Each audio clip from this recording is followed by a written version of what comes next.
যে আলোয় জান্নাতে ওই দেখা যায়। আল্লাহ রাব্বুল আলামিন পরীক্ষার জন্য আমাদেরকে এই ময়দানে ছেড়ে দিয়েছেন। প্রশ্ন কি হবে আল্লাহ সব বলে দিয়েছেন। প্রশ্ন কি হবে? তোমার যৌবন, এ ব্যাপারে প্রশ্ন করা হবে। কোন পথে ইনকাম করেছো প্রশ্ন করা হবে। কোন পথে খরচ করেছো প্রশ্ন করা হবে। দ্বীনের ইলম যতটুকু হাসিল করেছিলে তার কতটুকু নিজে পালন করেছো, আর দ্বীনের দাওয়াত কতটুকু মানুষের কাছে পৌঁছায়ছো। প্রত্যেকটি ব্যাপারে কিয়ামতে আল্লাহর কাছে জবাব দিতে হবে। এই জন্য কবি বলছেন, আমল সে জিন্দেগি বনতি হ্যায় ये जन्नत भी व जहन्नम भी ये खाकी अपनी फितरत है ना नारी ना नूरी। মানুষের জীবন আমল দিয়ে গঠন হয়, আমল দিয়ে জীবন গড়ে। নইলে এই মাটির তৈরি দেহ জান্নাত আর জাহান্নামের কিছু দিয়ে তৈরি হয় নাই। আপনি ইচ্ছে করলে দেহটাকে জাহান্নামের জন্য উপযোগী করতে পারেন, ইচ্ছে করলে এই দেহটাকে জান্নাতের জন্য উপযোগী করতে পারেন।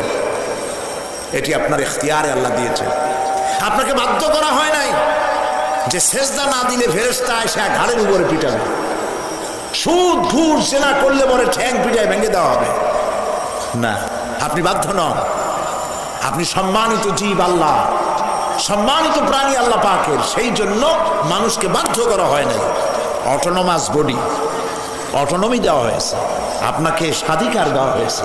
চন্দ্র সূর্যের ব্যাপারে স্বাধিকার দেওয়া হয় নাই। রাত এখন 7:35, সূর্যের বাপেরও ক্ষমতা নাই বাংলাদেশে এখন উঁকি মারে, ঠিক কিনা?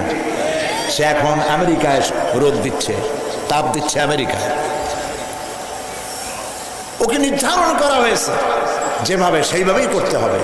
পানি বলেন, পাহাড় বলেন, পাখি বলেন, চন্দ্র বলেন, গ্রহ বলেন, নক্ষত্র বলেন, সব জিনিস বাই হুক অ্যান্ড ক্রুক আল্লাহর হুকুম মানতে বাধ্য।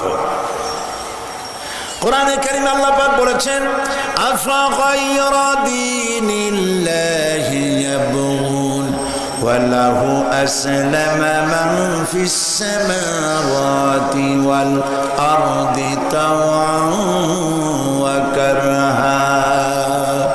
আল্লাহর দেওয়া জীবন ব্যবস্থা ছেড়ে দিয়ে তোমরা কি অন্য কোনো মতবাদ তালাশ করো? ওয়ালাহু আসলামা মান ফিস সামাওয়াতি ওয়াল আরদ, অথচ আকাশে যা আছে জমিনে যা আছে সব আনুগত্যের মস্তক আমার সামনে অবনত করে দিয়েছে। সুবহানাল্লাহ। মানুষকে আল্লাহ পাক ইখতিয়ার দিয়েছেন, ইচ্ছে করলে মাহফিলেও আসতে পারেন, ইচ্ছে করলে সিনেমাও ঢুকতে পারবেন, অসুবিধা নেই। অসুবিধার জন্য কিয়ামত, ওখানে হিসাব হবে। এখানে আপনি সূর্য চন্দ্র ফেরেশতা, ফেরেশতারও কোনো মাজাল নাই, কোনো ইখতিয়ার নাই আল্লাহর হুকুমের বাইরে কিছু করে। আল্লাহ যা করতে বলেছেন তাই করতে হবে, এর বাইরে এক চুলও নড়তে পারবে না। কিন্তু মানুষেরা করতে পারবে। মানুষ ইচ্ছে করলে নামাজ রোজা ছাড়তে পারে, ইচ্ছে করলে আল্লাহর অমান্য করতে পারে। এইটা তার বিচারের জায়গা না, এটা হলো পরীক্ষার জায়গা। এটা কিসের জায়গা? পরীক্ষার জায়গা। এখানে আপনি কামাই করলে ওখানে কিছু পাবেন, এখানে কামাই না করলে কিছু পাবেন না। আরো সোজা করে বলি, কোন কৃষক, যে কৃষক আষাঢ় মাসে শ্রাবণ মাসে জমিন চাষ করে না, পৌষ মাসে তার গোলায় ধান আসবে? কথা বোঝেন নাকি বোঝেন না? পৌষ মাসে গোলায় ধান আসবে? কোনো পাগলও বলবে না যে তুমি তো চাষই করো নাই, তুমি জমিনে, তোমার জমিনের ফসল তোমার ঘরে আসবে কেন? কাজী এই দুনিয়ায় পরীক্ষা দিলে এখানে রেজাল্ট হয়, এখানে কাজ লাগাইলে এখানে ফল দেয়। কিন্তু মানুষের জন্য আল্লাহ পাক যে আমল তৈরি করেছেন, পরীক্ষা নেবেন, সেই পরীক্ষার রেজাল্ট এখানে হবে না। পরীক্ষার রেজাল্ট আউট হবে কোথায়? আখিরাতে। বলেন সবাই, কোথায় হবে পরীক্ষার রেজাল্ট আউট হবে? কোথায়? আখিরাতে। এখানে আপনি যা কামাই করবেন এখানে রিটার্ন দেওয়া হবে না। এখানে যা কামাই করবেন সমস্ত কামাই 700 গুণ বর্ধিত আকারে কিয়ামতে আল্লাহ আপনার হাতে ধরাই দিবেন। আল্লাহর ওয়াদা কখনো মিথ্যা হয়? মিথ্যা হয় রাজনৈতিক দলের নেতারা, এই জাতীয় লোকেরা যারা মঞ্চে আসে আর বলে যে এবার আমাদের ভোট দেন, আমরা ক্ষমতায় যাইতে পারলে আপনারা না খাইয়া কেউ মরবেন না। কিন্তু কি খাইয়া মরবে তাও করে না। সেদিন শুনলাম এই যে নির্বাচন এখন একটা চলতেছে, স্লোগান বাপ দাঁড়াইছে, ছেলে তো বলে রহিম ভাই আমার ভাই, তোমার ভাই, বাপের নাম রহিম। তারপরে শুনলাম বলতেছে বেগুন ভাইয়ের চরিত্র, আজকের নাম রাখে তো আদর করে বেগুন পটল, বেগুন ভাইয়ের চরিত্র ফুলের মতো পবিত্র। আমি আর একজনের পাশের থেকে কইল যে নামাজ পড়ে না একক, তো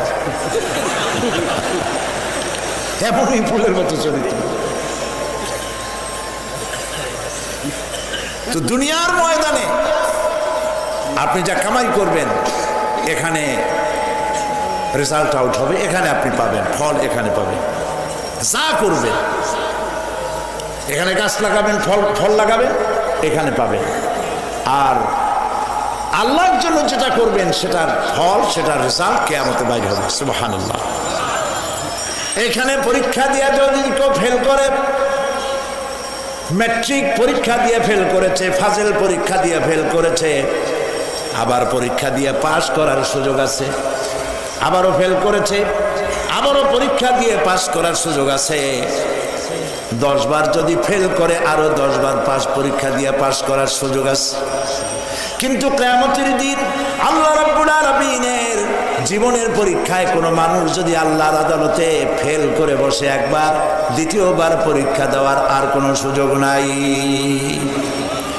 এই পৃথিবীতে যদি কেউ নিম্ন আদালতে মামলায় হেরে যায়, জজ কোর্টে করবে, যদি হেরে যায় হাইকোর্টে করবে, হেরে গেলে আপিল করবে সুপ্রিম কোর্টে, সুপ্রিম কোর্টেও যদি হেরে যায় তাহলে প্রেসিডেন্টের কাছে আপিল করবে। সুযোগ আছে কয়েকবার। কিন্তু কিয়ামতের দিন জীবনের আদালতে কোনো মানুষ যদি একবার ফেল করে বসে, জীবনের মামলায় যদি একবার হেরে যায়, দ্বিতীয়বার আপিল করার আর কোনো জায়গা নাই। সেই আখিরাতে রেজাল্ট আউট হবে। আমরা সব মরে যাব, আমরা সব কি হব? সব মরে যাব। আল্লাহ পাক আমাদেরকে উঠাবেন আবার। মানুষকে কবরে রাখার সময় আমরা কি বলি? মিনহা খালাকনাকুম, জানেন না? পড়েন, মিনহা খালাকনাকুম ওয়া ফিহা নুঈদুকুম ওয়া মিনহা নুখরিজুকুম তারাতান উখরা। এই মাটি দিয়ে তোমাকে তৈরি করা হয়েছিল, এই মাটির মধ্যে রেখে গেলাম, এর থেকে আবার তোমাকে উত্থিত করা হবে। কে বলতেছেন কথা? আল্লাহ পাক বলছেন, আল্লাহ তাআলা বলছেন। কি নিষ্ঠুর এই পৃথিবী! ভেবে দেখেছেন কি একবারও কি ভেবে দেখেছেন এই পৃথিবী কত নিষ্ঠুর? এই সন্তান সন্ততি সব একটি মোহ, একটি মায়া, একটি মহব্বত, একটি প্রতারণা। যে বইয়ের জন্য হারাম ইনকাম করেছেন, যে সন্তানদের জন্য হারাম ইনকাম করেছেন, জান দিলেন, রক্ত দিলেন, জীবন দিলেন, সারা রাত কষ্ট করেছেন, দৌড়দৌড়ি করেছেন, যখন মরে গেলেন, যে বাচ্চাটা আপনি কোলে না নিলে কলিজা ঠান্ডা হয় না, সেই বাচ্চা বলবে, মাকে বলবে, মা বাপের লাশ যে রুমে আছে আমার সেখানে নিও না, আমার ভয় করে। ঠিক কিনা? স্ত্রীও আরো 2-1 লোক না হলে লাশের ঘরে থাকতে পারবে না, তারও ভয় করবে। থাকলে বড় জোর মা থাকতে পারে, বাপ থাকতে পারে। যাকে বিবাহ করার পর অনেক সন্তান আছে, মা বাপকে সবে দেখতে পারে না, বড় কথা মতো মায়ের সাথে কথা বলা বন্ধ করে দেয়। হয়তো কুমিল্লা এরকম নাও থাকতে পারে। বউ তো নালিশ করছে, মার সাথে কথা করে না। আবার বলে এই বুড়িটা মরে না কেন? নাউজুবিল্লাহ, নাউজুবিল্লাহ। বুড়িটারে মরার কথা বলতেছো তুমি? তোমার ছোট্টবেলায় যখন তোমার টাইফয়েড হয়েছিল, অসুখ করেছিল, গরিব বাবা, বাড়িতে ল্যাপ নাই, খাতা নাই, তোষক নাই, সেই জায়গায় মা তার কাপড় বিছায় দিয়া বুকের উপরে নিজের শরীরের উষ্ণতা দিয়া বাঁচায় রাখার চেষ্টা করেছে, নিজে না খেয়ে খাওয়াইছে, অসুখ সারে না। মা ওই মুমূর্ষ বাচ্চার সেরানে তার মাথার কাছে বসে তাহাজ্জুদের নামাজ পড়ে কোরআন শরীফ তেলাওয়াত করে। চোখ দিয়া পানি পড়ে আর বলতে তাকে, রব্বুল আলামিন আমার জীবনটারে দিয়ে আমার কলিজার টুকরা সন্তানটারে বাঁচাইয়া দাও। যেই মা নিজের জীবন দিয়া সন্তান বাঁচাইতে চাইলো, সেই সন্তান আজকে বউ পাইয়া মাকে ভুলে যায়, মায়ের সাথে খারাপ ব্যবহার করে। আল্লাহ রাব্বুল আলামিন বলেছেন, মা বাবার সঙ্গে খারাপ ব্যবহার করো না, ভালোবাসায় কথা বলো।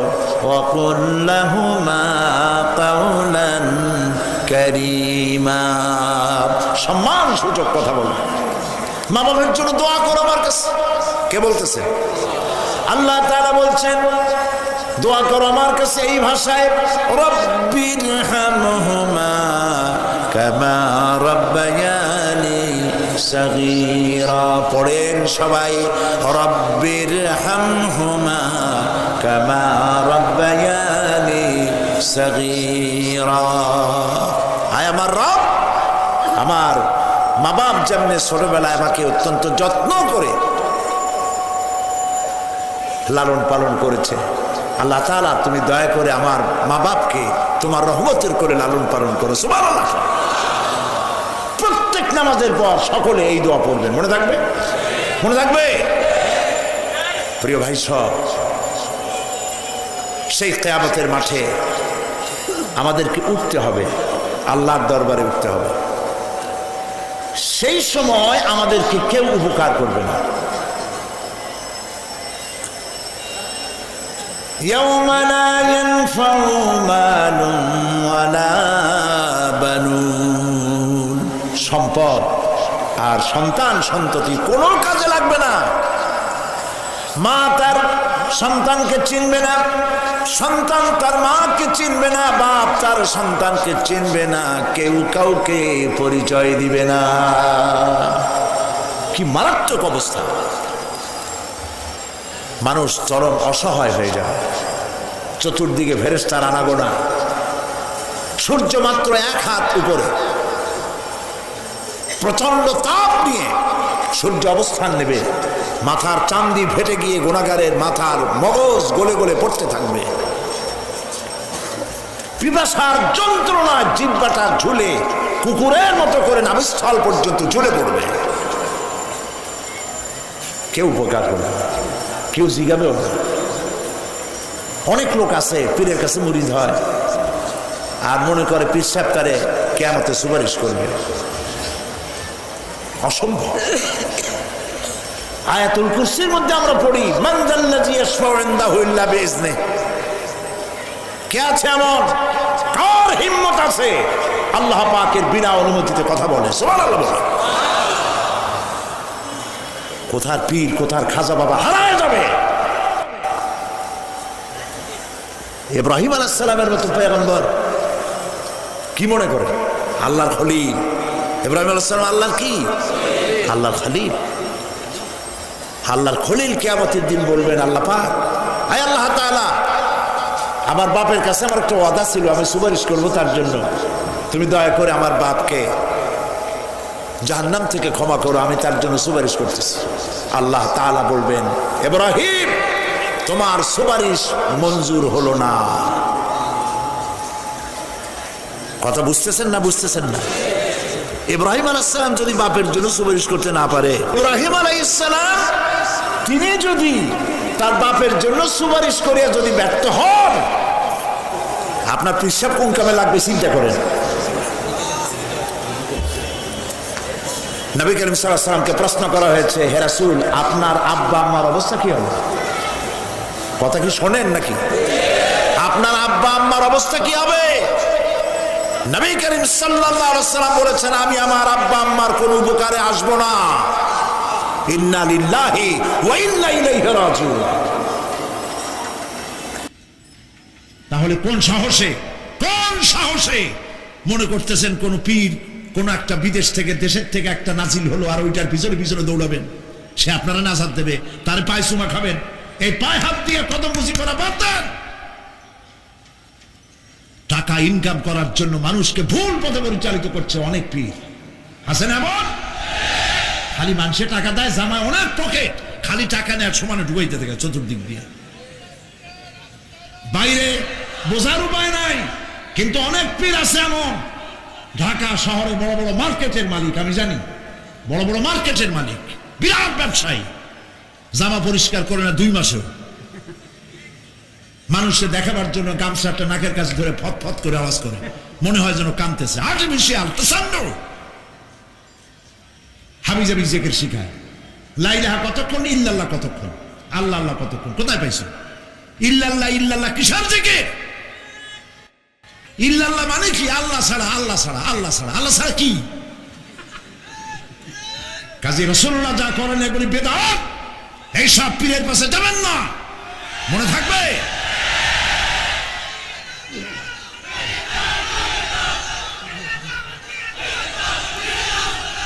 প্রিয় ভাই সব, কিয়ামতের দিন আপনার আমল, একমাত্র আমল আপনাকে বাঁচাইতে পারবে। এই কোরআন শরীফে আল্লাহ পাক বলেছেন, ইয়া আইয়ুহাল্লাযীনা আমানু আবতাগু ইলাইহিল ওয়াসিলা, হে বিশ্বাসীরা ওসিলা ধরো। ধুরন্ধর এক শ্রেণীর লোকেরা এর অর্থ করেছে পীর ধরো। দুনিয়ার কোন তাফসীর, যত মুফাসসির পৃথিবীতে জন্মগ্রহণ করেছেন, কোন মুফাসসির এটা বলেন নাই আবতাগু ইলাইহিল ওয়াসিলার মানে হলো পীর ধরো।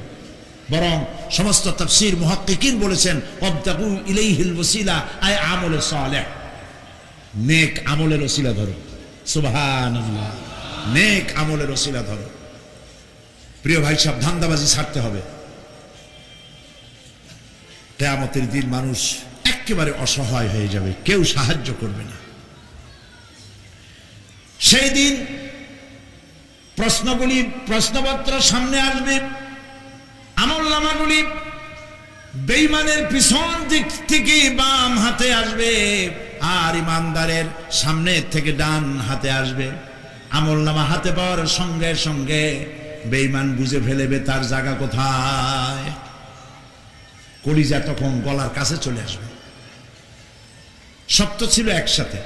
মনে করেন এই মাহফিলের মধ্যে, মনে করেন এইখানে সন্ত্রাসী আছে, খুনি আছে, ওয়ান্টেড, মোস্ট ওয়ান্টেড আসামি এর মধ্যে আছে, ধরা যাচ্ছে না অনেক মানুষের মধ্যে। হঠাৎ করে অর্ডার হলো যে ভিতরে এসবিআইবি ঢুকিয়ে দেওয়া হয়েছে, গোয়েন্দা বিভাগের লোক ঢুকিয়ে দেওয়া আছে, সন্ত্রাসী মোস্ট ওয়ান্টেড যারা আছে বেরিয়ে পড়ো, 1 মাসে চলে আসো। তখন অবস্থাটা কি হবে তাদের? মজা লাগবে? পায়ের রক্ত মাথায় উঠে যাবে, চোখ দিয়ে রক্ত পড়া শুরু করবে। সমস্ত মানুষ একসাথে ছিল হাসরের ময়দানে। হঠাৎ করে অর্ডার হয়ে যাবে, ওয়ামতাজুল ইয়াওমা আইয়ুহাল মুজরিমুন, হে অপরাধীর দলেরা আলাদা হয়ে যাও। ইন্না লিল্লাহ, আলাদা হয়ে যাও। সমস্ত মানুষ সেখানে খালি পায়ে উঠবে, কারো পায়ে জুতা নাই, স্যান্ডেল নেই, পরনে কোনো কাপড় নাই, গায়ে কোনো কাপড় নাই, মাথায় কোনো আবরণ নাই। হযরত আয়েশা সিদ্দিকা রাদিয়াল্লাহু তাআলা আনহা, তিনি নবী করিম সাল্লাল্লাহু আলাইহি ওয়াসাল্লামের কাছে কিয়ামতের এই বর্ণনা শুনে কাঁদতেছিলেন আর বলতেছিলেন, হে আল্লাহর রাসূল, কিয়ামতে সকলকে ভাবে উঠতে হবে, এমনকি আমাকেও? হুজুর বললেন, প্রত্যেকটি মানুষকেই উলঙ্গিনী হয়ে উঠতে হবে। তিনি প্রশ্ন করলেন, তখন কি শরম হবে না? নবী করিম সাল্লাল্লাহু আলাইহি ওয়াসাল্লাম বলছেন, জাহান্নামের ভয়তে কেউ কারো দিকে তাকাবার সুযোগ পাবে না। সব উপরের দিকে তাকায় থাকবে আর বলবে, আল্লাহ আমারে বাঁচাও, আল্লাহ আমারে রক্ষা করো। সমস্ত নবীরা, সমস্ত নবী, আদম আলাইহিস সালাম থেকে শুরু করে ঈসা আলাইহিস সালাম পর্যন্ত সব নবী বলবেন, নাফসি নাফসি, আল্লাহ আমারে বাঁচাও, আমাকে রক্ষা করো। কোথায় যাবে আপনার পীর সাহেব? একমাত্র ব্যক্তি, একমাত্র ব্যক্তি বিশ্ব নবী মুহাম্মদুর রাসূলুল্লাহ সাল্লাল্লাহু। মানুষেরা হয়রান হয়ে যাবে, আদম আলাইহিস সালামের কাছে যাবে, আবাল বাশার, আপনি প্রথম মানুষ, আমরা বিপদে শেষ হয়ে গেছি, 50,000 বছর দাঁড়ায় আছি। কয় বছর দাঁড়ায় থাকতে হবে? কোথায় আছে? এই কোরআন শরীফে 50,000 সানা মিম্মা তাউদ্দুন। এই পৃথিবীতে গণনা করলে 12 মাসে 1 বছর, 12 বছরে 1 যুগ, এরকম করে করে 50,000 বছর পৃথিবীতে গুনলে যত বড় লম্বা হয়, বিচারের দিনটা এত বড় লম্বা হবে।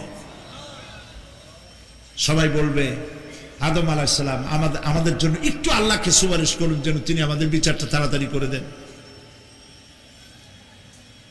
তিনি বলবেন আমার পক্ষে সম্ভব না, আল্লাহর সামনে দাঁড়িয়ে কথা বলার আমার কোনো সাহস নাই, আমি পারবো না। নূহ আলাইহিস সালামের কাছে যাও। নূহ আলাইহিস সালাম বলবেন আমি পারবো না। মুসা আলাইহিস সালামের কাছে যাও। তিনি বলবেন আমি পারবো না। ইব্রাহিম আলাইহিস সালামের কাছে যাও। একজন আরেকজনের কাছে পাঠাবে। সর্বশেষ ঈসা আলাইহিস সালামের কাছে লোকেরা আসবে, হাসরবাসী।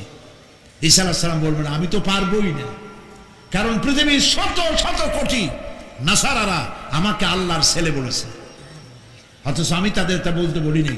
আমি নিজের ব্যাপারেই আজকে শঙ্কিত, আমারে তারা আল্লাহর ছেলে বলছে। আল্লাহ আজকে আমার সাথে কি ব্যবহার করবেন আমি তো জানি না, আমি নিজেই বিপদে আছি। তবে আমি তোমাদের ব্যাপারে একটা পরামর্শ দিতে পারবো। একজন ব্যক্তি আছে যার কাছে গেলে তিনি কথা বলতে পারবেন, তিনি বিশ্বনবী রাহমাতুল লিল আলামিন জনাব মুহাম্মদ রাসূলুল্লাহ সাল্লাল্লাহু আলাইহি ওয়াসাল্লাম। তার কাছে চলে যাও, হাসরবাসীরা তার কাছে চলে যাবে। নবীজি সকলের কথা শুনে সিজদায় পড়ে কাঁদতে থাকবেন। তিনি বলবেন হাসরবাসীদের কাজ সুস্থ করবেন, এই কাজ আমার কাজ, আমি বলবো আল্লাহ পাককে। তিনি সিজদায় পড়ে কাঁদবেন। রব্বুল আলামিন প্রশ্ন করবেন, হে আমার রাসূল, আপনার তো আজকে কান্দার দিন না, আপনি কাঁদেন কেন? আমি আপনাকে মাকামে মাহমুদ দিয়েছি, কাউসারের মালিক বানাই দিয়েছি। আপনি জান্নাতে প্রবেশ করার আগে কেউ ভেস্টে যাইতে পারবে না, এই সম্মান দিয়েছি, কাঁদেন কেন? নবীজি বলেন রব্বুল আলামিন যা তুমি আমার জন্য বরাদ্দ রেখেছো সব আমি পেয়েছি বা পাবো, আমি কান্দি আমার উম্মতের কি হবে? আল্লাহ রাব্বুল আলামিন তাকে পারমিশন দিবেন, আপনার নেককার জান্নাতি উম্মতগুলি আপনি বেছে নিন। নবী করিম সাল্লাল্লাহু আলাইহি ওয়াসাল্লাম পারমিশন পাবেন। আল্লাহর পারমিশন ব্যতি রেখে আল্লাহর দরবারে কথা উচ্চারণ করার ক্ষমতা কারো হবে না। সুবহানাল্লাহ। এই কথা ভাববার কোনো কারণ নাই। অমুক পীর সাহেবের অনেক মুরিদ আছে, সব মুরিদ টুরিদ নিয়ে নারায়ে তাকবীর জিন্দাবাদ, পীর সাহেব জিন্দাবাদ, এই সমস্ত বাদ বোধ কামে লাগবে না। ওয়া কুল্লুহুম ইয়াতিহি ইয়াউমাল কিয়ামাতি ফারদা। কিয়ামতের দিন প্রত্যেককে একজন একজন করে আসতে হবে আল্লাহর দরবারে। আল্লাহ বলেছেন একজন একজন একজন, মিছিল করার উপায় নেই। আল্লাহ রাব্বুল আলামিনের দরবারে হাজির হয়ে যাবে সেই কঠিন হাসরের ময়দানে বাঁচার জন্য। নবীজি দোয়া শিখায় দিয়েছেন, দোয়া করো আল্লাহুম্মা হাসিবনি হিসাবান ইয়াসীরা। পড়েন আমার সাথে, আল্লাহুম্মা হাসিবনি হিসাবান ইয়াসীরা, আল্লাহুম্মা হাসিবনি হিসাবান ইয়াসীরা। আয় আল্লাহ তুমি আমার সহজ হিসাব নাও। নবী করিম সাল্লাল্লাহু আলাইহি ওয়াসাল্লাম নিজেই দোয়া করেছেন। চিন্তা করেন, আল্লাহ পাক নিজে, আল্লাহ তাআলা তিনি নিজে প্রশ্ন করবেন এবং পাপগুলি দেখাই দেবেন, এই সব পাপ করছো। মানুষ আল্লাহর বান্দা ভয় চোটে কলজা গলা দিয়ে বেরিয়ে যেতে থাকবে, বেরিয়ে যেতে চাইবে, তার বাষ্পরুদ্ধ হয়ে আসবে, বলতে থাকবে আল্লাহ আমি করে ফেলেছি, আমি মাপ চাই, তোমার কাছে ক্ষমা ভিক্ষা চাই। আল্লাহ রাব্বুল আলামিন বান্দার কাকুতি বিরতির দিকে লক্ষ্য করে বলবেন, বান্দারে আমি তোকে ক্ষমা করে দিলাম। এটাই হলো হিসাব ইয়াসির, সহজ হিসাব। এই সহজ হিসাব কার কিসমতে আছে কার কিসমতে নাই তা আমরা কেউ জানি না। এই দুনিয়াটাকে আল্লাহ পাক বানাইছিলেন পরীক্ষা নেওয়ার জন্য। কি জন্যে? পরীক্ষা নেওয়ার জন্য। পরীক্ষায় যার যে বয়স এখন আছে, এখানে আমার যা বয়স, আপনার যা বয়স, এই বয়সে যা যা করছি এখন হিসাব করেন, ছোটবেলায় কই মাছের কাঁটা গলার মধ্যে ঢুকছিল, তখন ক্লাস 2-তে পড়ি। এরকমের একটা ঘটনা মনে আছে কিনা? মনে নেই? অন্যের বাড়ির আম পাড়তে গিয়া বাড়িওয়ালার সামনে পড়ছিলেন, 2টা থাপ্পড় দিছিল, এসব কথা মনে আছে না? আছে কিনা? এই ছোট্ট ছোট্ট কথাগুলি, কোন পুকুর পাড়ে আসার খাইছিলাম, কেডা মারছিল, সেই ছোট্টবেলা থেকে এই পর্যন্ত এই ছোট্ট কথাগুলি যদি মনে থাকে, তাহলে বড় বড় পাপ কি কি করছেন তা মনে নাই? তাহলে নিজের হিসাব নিজে করো। কিয়ামতে আল্লাহ পাক আমলনামা হাতে দিবেন, বলবেন পড়ো, ইকরা কিতাবাক, পড়ো তোমার আমলনামা। তুমি তোমার হিসাবের জন্য আজকে তুমি নিজেই যথেষ্ট। পড়ে দেখো কি করছো। ইন্না লিল্লাহি ওয়া ইন্না ইলাইহি রাজিউন।